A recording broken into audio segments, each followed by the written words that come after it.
Cheers, I do buckaroos, and how the heck are you? Yeah, I'm not getting dressed like I usually do. I got a shirt on, it's as good as it's gonna get for now.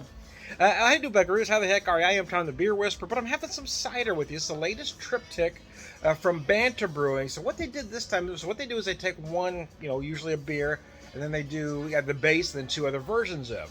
Well, what I have is the base Pear Cider. There are two other versions, which I don't have at the moment, but I did try them.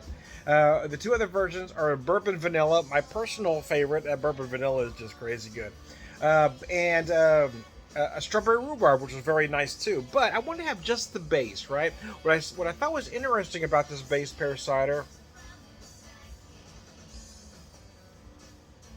Oh man, that's very interesting. Was just that it feels like a perfect base, right?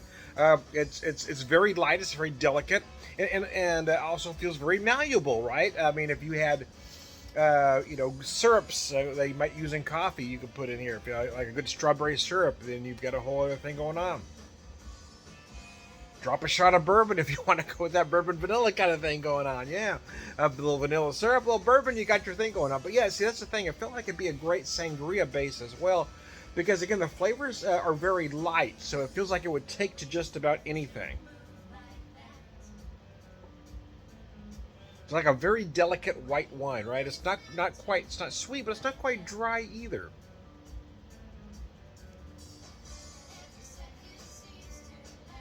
Again, aromatically too. Again, it's very light. It's very delicate. It's very likable. It's very drinkable. So I'm going to do a live video a little bit later where I have the base pear cider. I'm going to do two other versions of it. I'm going to use it in a highball and a cocktail. Sometimes my curiosity gets the best of me. Yeah.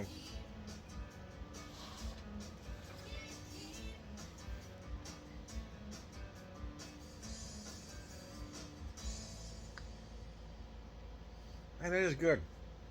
It's slightly tart, and I didn't notice that at first, but now that I'm having a full glass, I have noticed it because I just had a sample of it when I was at the brewery.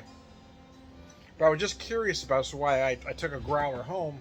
Because I wanted to have, a nice full pour where I could just kind of sit and think about it. I've got some shandies playing in the background if you can hear it. These guys are just awesome. They were nice enough to do an At the Pub podcast with me last Monday. Unfortunately, I wasn't having a great day Monday. Knee-wise, right? I was in a lot of pain Monday, but we had it scheduled, so we kept going, and I wasn't at my best. I wasn't sharp. And I didn't have the questions ready that I typically do. Well, let me take that back. I like to do these videos kind of off the cuff, but the questions weren't coming to me like they usually do until after the video. I was like, oh, I should have said this, I should have said that. But I was in a lot of pain. That's the only excuse I have. I was in a lot of pain that day.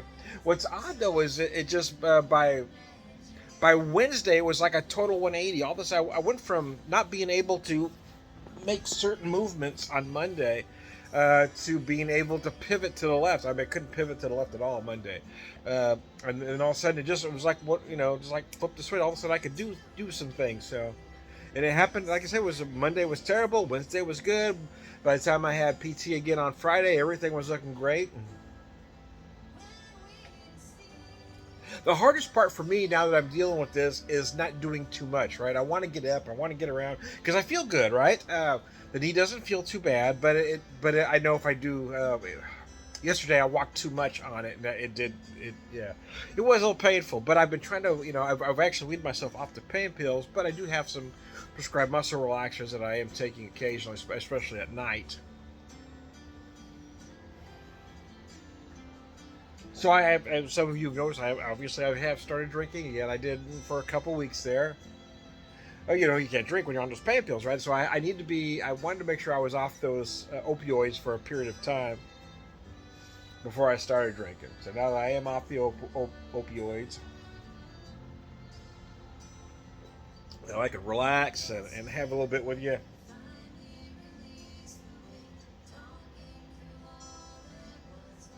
It is. It's very nice. It's very likable. Again, the flavors are very light. It's very delicate.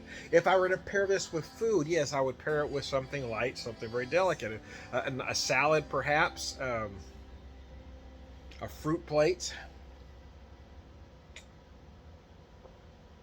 I would say fruit and cheese plate, but only if your cheeses were delicate, right? I wouldn't use any strong cheeses.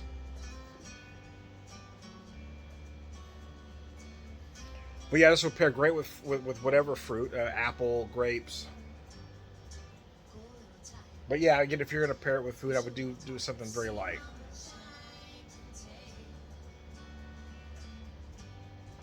Probably okay with a charcuterie board. But because of those, because of the flavor or the delicate nature, I feel like it'll take other flavors well and still hold up. Uh, because I think it's kind of what it's designed for. Pear is very light.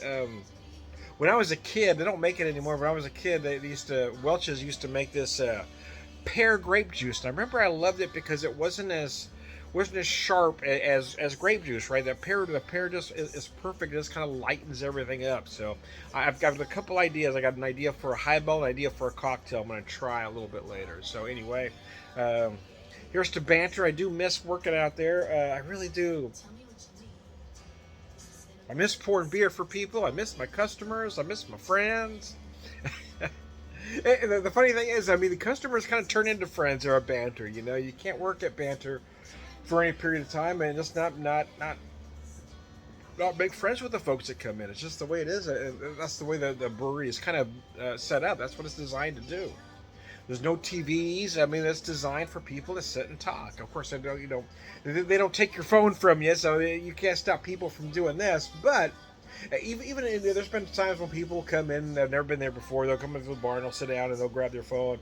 But once you start making introductions, right? I like to make introductions. So this is so and so. He's his first time in here. This is so and so. He's a regular. 90% of the time, folks will start talking. They'll put that phone down and start talking. I think most people want to be social, but I think with the advent of social media, people have forgotten how to actually be social with actual people. It's easy to type some, but actually sit and talk to somebody and face them, well, that's a whole other skill altogether. So, uh, anyways, Slancha, I am Tom, the beer whisperer, having some cider with you, Pear cider. Beer evangelist, for the beer drinker, purveyor wisdom air.